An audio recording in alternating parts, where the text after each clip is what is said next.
باہر نکلنے تک ایک بات عرض کرتا ہوں کہ میدان کربلا کے اندر بھی اسی نسبت محمدی صلی اللہ علیہ وسلم کی وجہ سے فرق پڑا ہے سارا،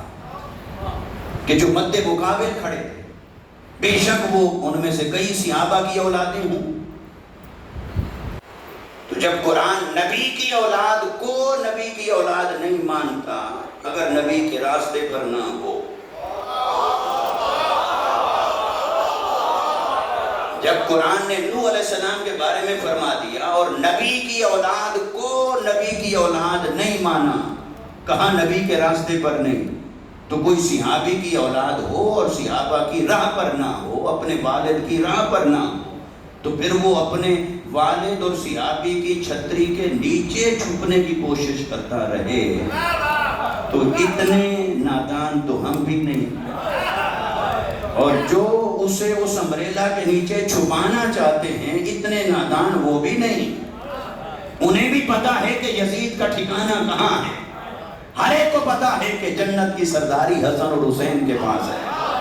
ہر ایک کو پتا ہے جنت کی سرداری حسن اور حسین کے پاس ہے، مگر دوستان مکرم اگر کوئی محض صحابی کا بیٹا کہے تو صحابی کا ادب تو ہے، حضرت معاویہ رضی اللہ تعالیٰ عنہ کا بھی ادب اور احترام ہے، جو ان پر زبان درازی کرتا ہے اس کا اہل سنت سے کوئی تعلق نہیں، جو ان پر طعن و تشریح کرتا ہے اس کا اہل سنت سے کوئی تعلق نہیں۔ ہمارے اکابرین نے سکوت اختیار کرنے کا حکم دیا ہے، جو ان سے ہوئے مشاجرات ہوئے سکوت خاموشی اختیار کرو، مگر یہ کہ ان کے امبریلا کے نیچے کوئی چھپا لے کسی کو بھی وہ صحابی کا بیٹا اور پھر کہے وہ بھی صحابی کا بیٹا وہ بھی صحابی کا بیٹا،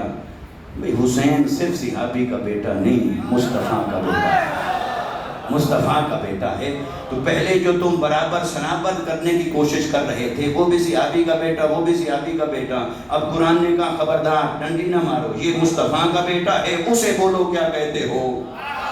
یہ ہے مصطفیٰ کا بیٹا، اب اسے بتاؤ کیا کہتے ہو، اگر مصطفیٰ کے مقابل کسی کو لا کے کھڑا کر سکتے ہو تو حسین کے مقابل بھی لے آؤ، تو جب مصطفیٰ کے مقابل کسی کو نہیں لا سکتے تو حسین کے مقابل کسی کو کیسے لایا جا سکتا ہے؟ اس لیے دوستان مکرم وہ نماز پڑھنے والے، تکبیر اقامت کہنے والے، قرآن پڑھنے والے،